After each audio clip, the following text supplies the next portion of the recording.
If you're looking to get better braking performance out of your car, you might be wondering if two-piece rotors are worth the upgrade. Well, today we're gonna find out. What's going on, everyone? If you're new here, my name is Zahid, and today's irresponsible purchase, AKA new car part, are these Girodisc two-piece rotors for my Honda S2000. I think we can all agree they look awesome, but the real question is, how well do they perform over factory rotors, and if they're worth the cost, considering these things are pretty expensive. The central hat section of this rotor is made from US sourced aircraft spec aluminum, and the disc is made from their proprietary cast iron, poured and machined right here in the good old US of A, baby. And like I said earlier, these are specifically for my S2000, but they make this style of rotor for a variety of other cars. For comparison purposes, this crusty old thing is a standard rotor. Standard rotors are usually single piece cast iron and universally the same for good reason. For 99% of the cars on the road, this is gonna be all you need. They are cheap, fairly durable for most levels of driving, and they are readily available everywhere. So why on earth would someone want to upgrade to a two-piece rotor? Well, for the small minority of us that might be putting our brakes through some pretty extreme situations, let's say at a track day, two-piece rotors are superior in pretty much every single way. On track, your brakes will get very, very hot, leading to brake fade. And even worse, it can lead to cracking or warping of your rotors. That being said, I just want to reiterate, for most novice drivers, myself included, standard rotors will work just fine. You don't have to worry about it. I did my first couple track days with standard rotors with no problems. The faster and more experienced you get, the more likely brake fade will be an issue for you in your later sessions. And that's when a two-piece rotor starts to feel like a great investment. Since the Girodisc are split into two pieces, the heat generated by braking on the disc does not transfer over to this central section as easily. The central section, also known as the hat, is made out of aluminum, and aluminum dissipates heat much better than iron. In a standard rotor, the single-piece cast iron design retains way more heat, and that heat can spread to other components of your braking system, which can lead to brake fade sooner compared to a two-piece rotor. Another interesting point about the two-piece rotors is that these rotors are factory sized. So that's great because they can make them for a lot of different cars. And in addition to that, you don't have to upgrade your calipers to get a huge improvement in braking. Another major difference between the two is the weight. But before we get into that, we have to talk about the difference between sprung and unsprung weight. Sprung weight is the total weight of all of the parts on your vehicle that are supported by your suspension. So your engine, your frame, your interior, exhaust, all that. Unsprung weight is the total weight of the parts that are not supported by your suspension, mainly being your wheels, tires, and your brakes. The problem with unsprung weight is that it offers no performance benefits. The more unsprung weight you have, the harder your suspension has to work to keep your tires on the ground. As I was filming this, I was surprised to see that the Girodisc rotor was less than a pound lighter. It turns out the OEM S2000 rotor is pretty light to begin with.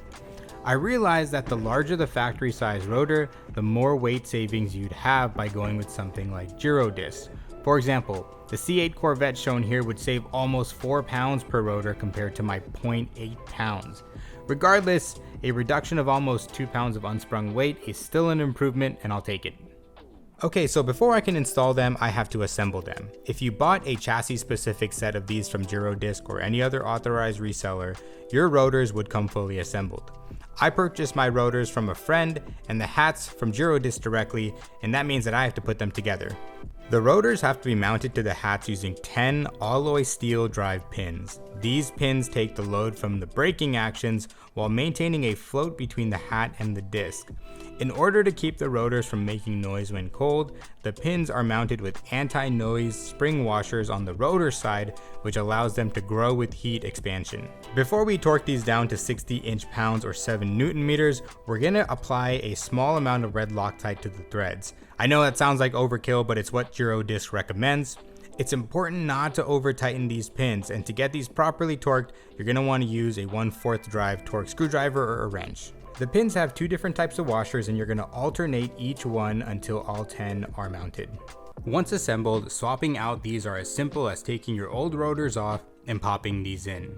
Start by removing your wheel, followed by disconnecting your caliper from the caliper bracket and hanging it up and out of place using a zip tie or something similar.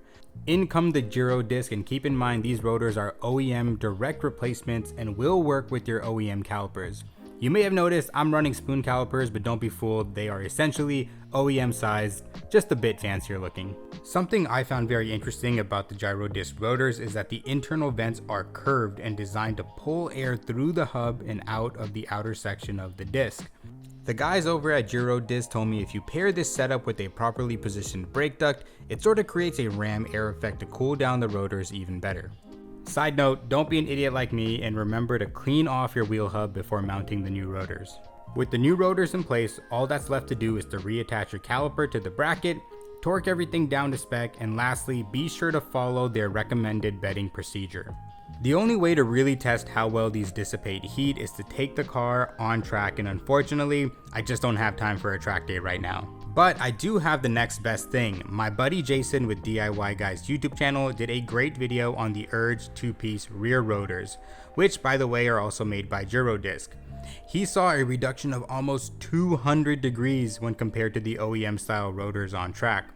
I imagine that the Girodisc front rotors would have a similar result. The link to Jason's video is in the description below, along with everything else that I referenced in today's video. By the way, if you guys enjoyed today's video, be sure to like the video and subscribe to the channel. Maybe next time we up the production value a little bit and we run this back on track. Okay, so after what was probably one of the easiest installs we've done in recent years, I took the car out for about 30-40 minutes to try and really break in the rotors. I want to get a nice thin layer of the brake pad compound on the rotors. And I gotta say, just from like a daily driver perspective, they felt great. They didn't make any noise. They felt exactly like my stock rotors. So that's awesome, I think. So even though I haven't taken the car to the track yet and really put it through its paces, I still totally believe this is a high quality product worth purchasing because for one, it's a really well manufactured car part. Like as I was putting it together, I couldn't believe how nice everything felt, how high quality everything was. In addition to that, there's a ton of great feedback out there, not just for the S2000, but for a ton of other cars about how well these dissipate heat on track. And functionality aside, I think they look awesome. They pair very, very well with my spoon calipers. I think these brakes are gonna serve me well for a very long time. And yeah, I'm just excited to really get the car back out on the track and really send it. So if you guys learned something today, please like the video, subscribe to support the channel. Until next time, peace out. Take care, guys.